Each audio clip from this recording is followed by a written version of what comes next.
പ്രസാദ്, ഇപ്പോൾ പ്രവീണ സൂചിപ്പിച്ചതുപോലെ തന്നെ നിയമോപദേശത്തിന്റെ അടിസ്ഥാനത്തിൽ ഒരു ഉപതെരഞ്ഞെടുപ്പ് ജനങ്ങൾക്ക് മേൽ അടിച്ചേൽപ്പിക്കില്ല എന്നാണ് കോൺഗ്രസ് പറയുന്നത്. എങ്കിൽ പോലും ഒരു ഉപതെരഞ്ഞെടുപ്പ് നടന്നാൽ അവിടെ BJP ജയിക്കാനുള്ള സാധ്യത ഉണ്ട്. അതിനെ തള്ളാതെയാണ് ഒരു തദ്ദേശ തെരഞ്ഞെടുപ്പ്, അതുപോലെ നിയമസഭാ തെരഞ്ഞെടുപ്പ് എല്ലാം വരാനിരിക്കുന്ന ഒരു സാഹചര്യത്തിൽ അത്തരം ഒരു ഉപതെരഞ്ഞെടുപ്പിനെ കോൺഗ്രസിന് ഇപ്പോൾ നേരിടാൻ സാധിക്കില്ല. അതുകൊണ്ട് തന്നെയല്ലേ ഇത്രയധികം സമ്മർദ്ദങ്ങൾ ഉണ്ടായിട്ടും ഇത്രയധികം നേതാക്കൾ രാഹുലിനെതിരെ രംഗത്തെത്തിയിട്ടും രാജി വേണമെന്ന് പ്രതിപക്ഷ നേതാവ് തന്നെ ആവശ്യപ്പെട്ടിട്ടും ഇപ്പോൾ ആ ഒരു രാജിയിലേക്ക് നീങ്ങാത്തത് എന്നല്ലേ മനസ്സിലാക്കാൻ സാധിക്കുന്നത്? തന്നെയാണ് കാരണം ഇനി ഒരു ഉപതെരഞ്ഞെടുപ്പ് എന്ന് പറഞ്ഞു കഴിഞ്ഞാൽ 7 മാസമാണ് അടുത്ത തെരഞ്ഞെടുപ്പിലേക്ക് വരുന്നത്. 6 മാസത്തിനുള്ളിൽ പുതിയ MLA കണ്ടെത്തണം.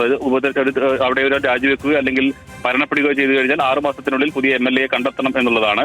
എന്നാൽ 1 വർഷത്തിനുള്ളിൽ പൊതു തെരഞ്ഞെടുപ്പ് ഉണ്ടെങ്കിൽ വേണമെങ്കിൽ തെരഞ്ഞെടുപ്പ് കമ്മീഷന് അത് ഒഴിവാക്കാവുന്നതാണ്. പക്ഷേ BJP ഉൾപ്പെടെയുള്ള BJPയുടെ ഏതെങ്കിലും തരത്തിൽ സമ്മർദ്ദം വരികയാണെങ്കിൽ ഒരു തെരഞ്ഞെടുപ്പിലേക്ക് പോരുകയാണെങ്കിൽ കേരളത്തിൽ ഒരു ഉപതെരഞ്ഞെടുപ്പല്ല, പീരുമേട് ഉൾപ്പെടെ 2 നടത്തേണ്ടി വരും. പീരുമേട് സ്വാഭാവികമായും LDFന് സ്വാധീനമുള്ള ഒരു മേഖലയാണ്.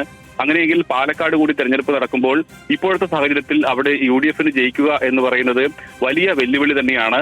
അവിടെ BJP ആണ്, നമുക്കറിയാം കഴിഞ്ഞ 2-3 തെരഞ്ഞെടുപ്പിലായി BJP ആണ് അവിടെ 2ാം സ്ഥാനത്ത് നിൽക്കുന്നത്.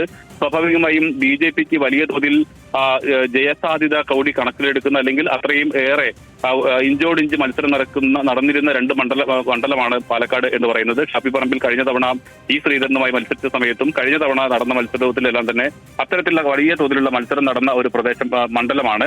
ഈ ഒരു സാഹചര്യത്തിൽ ഈ ഒരു ഉപതെരഞ്ഞെടുപ്പ് വന്നു കഴിഞ്ഞ് അവിടെ UDF പരാജയപ്പെടുന്ന സാഹചര്യം ഉണ്ടായാൽ അത് പൊതു തെരഞ്ഞെടുപ്പിൽ UDFന്റെ ആത്മവിശ്വാസത്തെയും വിജയസാധ്യതയെയും വലിയ തോതിൽ ബാധിക്കും എന്നുള്ളത് തന്നെയാണ്. അതുകൊണ്ടുകൂടിയാണ് ഇപ്പോൾ രാജി വെക്കാതെ തന്നെ പാർട്ടിയിൽ നിന്ന് മാറ്റി നിർത്തുക, അത്തരം നടപടികളിലേക്ക് കടക്കുക. അപ്പോൾ ഒരു പൊതുസമൂഹത്തിൽ ഒരു ചർച്ച വരുന്ന സമയത്ത് കൃത്യമായി പറയാൻ കഴിയും അവിടെ LDF അല്ലെങ്കിൽ CPM സ്വീകരിച്ച ഒരു നിലപാടല്ല ഞങ്ങൾ ഈ കാര്യത്തിൽ സ്വീകരിച്ചിട്ടുള്ളത്.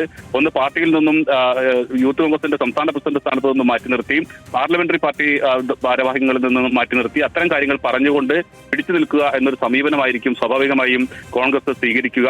ഇനിയിപ്പോൾ തെരഞ്ഞെടുപ്പിലേക്ക് ഏതെങ്കിലും തരത്തിൽ രാജിവെക്കണമെന്നൊരു സമ്മർദ്ദം വന്നു കഴിഞ്ഞാൽ സ്വാഭാവികമായും അല്പം കൂടി കടന്നതിന് ശേഷം അതിൽ രാഹുൽ മാങ്കൂട്ടത്തിന് എന്താണ് പറയാനുള്ളത്, അത്തരം കാര്യങ്ങൾ കൂടി വിശദീകരണങ്ങൾ കൂടി കേട്ടതിന് ശേഷം അത്തരം ഒരു നടപടിയിലേക്ക് പോകാം എന്നതായിരിക്കും സ്വാഭാവികമായും കോൺഗ്രസ് കരുതുക.